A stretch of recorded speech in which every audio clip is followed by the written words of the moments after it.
नमस्कार दोस्तों, मेरा नाम है दीपेश पंत और आपका स्वागत है मेरे YouTube चैनल में। उत्तराखंड सामान्य अध्ययन सीरीज के तहत आज हम बात करेंगे उत्तराखंड की पुरा प्रजातियों से संबंधित कुछ महत्वपूर्ण बिंदुओं पर। यह टॉपिक आगामी लेक्चरर स्क्रीनिंग परीक्षा की दृष्टि से उत्तराखंड समूह गाँव में निकले अन्य विभिन्न पदों की दृष्टि से बहुत महत्वपूर्ण है, तो आप निश्चित रूप से इस बिंदुओं का फायदा उठाएंगे, ऐसी मुझे उम्मीद है। तो आइए शुरुआत करते हैं। उत्तराखंड के पुरा प्रजातियों की जब हम बात करते हैं तो उत्तराखंड में आने वाली पहली प्रजाति समूह जो था वो कोल प्रजाति को माना जाता है। तो ऐसा प्रश्न आयोग द्वारा पिछली परीक्षाओं में पूछा गया है कि उत्तराखंड में आने वाला प्रथम प्रजातीय समूह कौन था, तो आपको याद रखना है कोल। कोल उत्तराखंड में आने वाला प्रथम प्रजातीय समूह था। उसके बाद अन्य बिंदु, अगला बिंदु देखेंगे तो उत्तराखंड साहित्यिक ग्रंथों में कोलों का वर्णन मुंड या सबर नाम से मिलता है। ये चीज़ आपको ध्यान रखनी है। पिछले साल हुई वन आरक्षी की परीक्षा में यह प्रश्न पूछा गया था कि साहित्यिक ग्रंथों में किस पुरा प्रजाति को मुंड या सबर नाम से जाना गया है, तो आपको याद रखना है साहित्यिक ग्रंथों में कोलों का वर्णन मुंड या सबर नाम से मिलता है। आगे देखते हैं, कुमार कुमारी प्रथा का प्रचलन कोल प्रजाति में प्रचलित था। तो कुमार कुमारी प्रथा किस प्रजाति में प्रचलित थी, ऐसा प्रश्न पूछा जाएगा तो आपको याद रखना है कोल प्रजाति में यह प्रथा प्रचलित थी।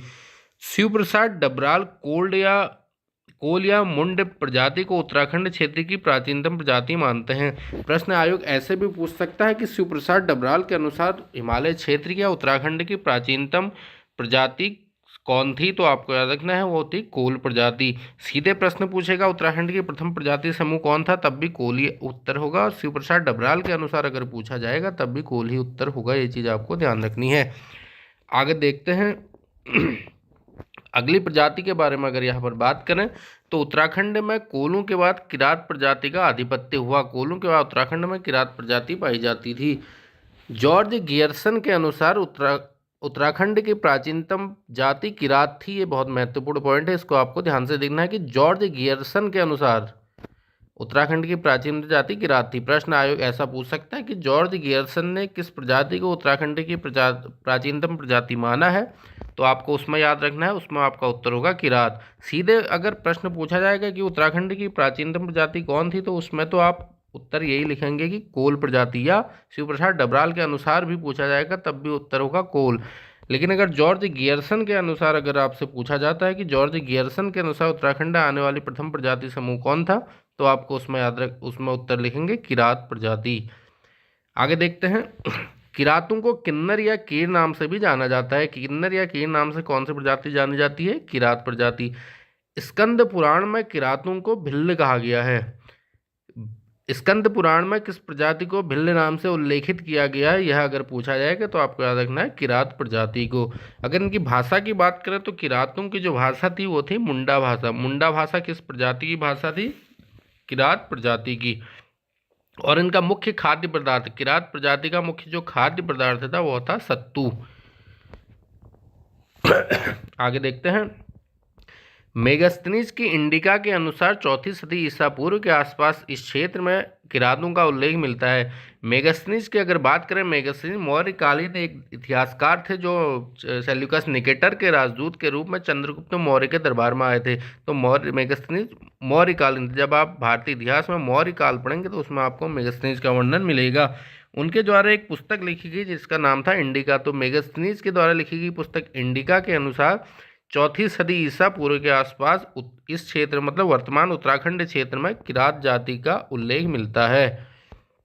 आगे देखें, वर्तमान अस्कोट और डिडिहाट नामक स्थानों में किरातों के वंशज मिलते हैं।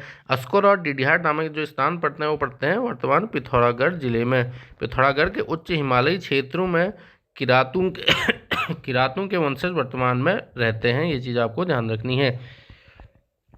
आगे देखें, किरातों के बाद उत्तराखंड में जो रहने वाली प्रजाति थी वो थी खस। किरातों के बाद उत्तराखंड में खस प्रजाति का उल्लेख मिलता है। खसों को आर्यों का वंशज माना गया है। प्रश्न यह पूछ सकता है कि कौन सी प्रजाति आर्यों का वंशज मानी गई है, तो आपको याद रखना है खस प्रजाति को आर्यों का वंशज माना गया है।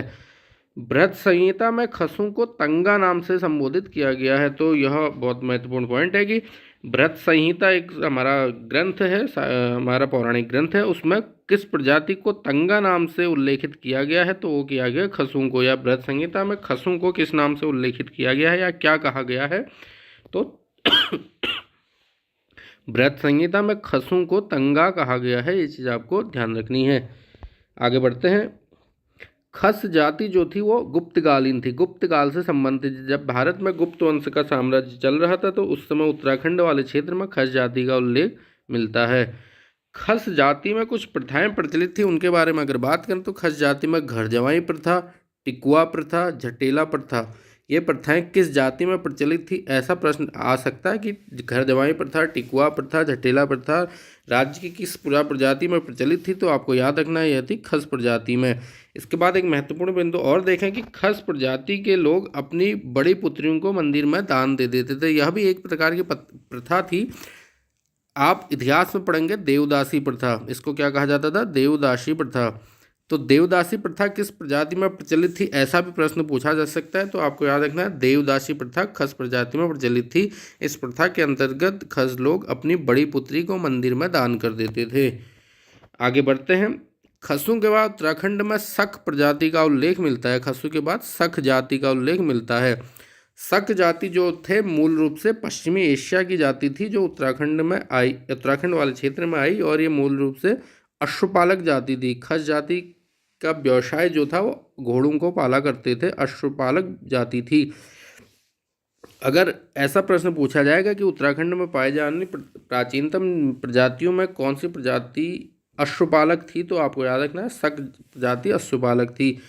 शकों के जो आराध्य देवता थे सूर्य थे। उत्तराखंड के विभिन्न स्थानों में सूर्य पाए गए सूर्य मंदिर उत्तराखंड में खसों के रहने की पुष्टि करते हैं, तो इनके जो आराध्य देवता थे वो सूर्य थे।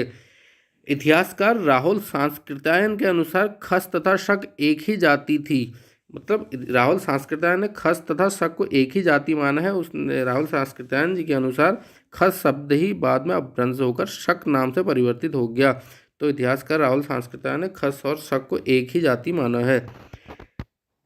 अगली जाति की अगर बात करें तो उत्तराखंड में अगली जाति आती है भोटांतिक या सौका प्रजाति। सौका प्रजाति एक व्यापारिक प्रजाति थी। वर्तमान में सौका प्रजाति के लोग पिथौरागढ़ जिले के उच्च हिमालयी क्षेत्रों में रहते हैं। ऐसा भी प्रश्न आता है कि उच्च हिमालयी क्षेत्रों की प्रमुख जाति कौन थी, उसमें भी आपको याद रखना है वो थी भोटांतिक या सौका प्रजाति। तो सौका प्रजाति जो थी एक व्यापारिक प्रजाति थी। सौका प्रजाति को एक व्यापारिक प्रजाति कहा जाता है क्योंकि 1962 तक जब भारत और चाइना का युद्ध हुआ 1962 में, उससे पहले तक सौका लोग तिब्बत के साथ व्यापार करते थे।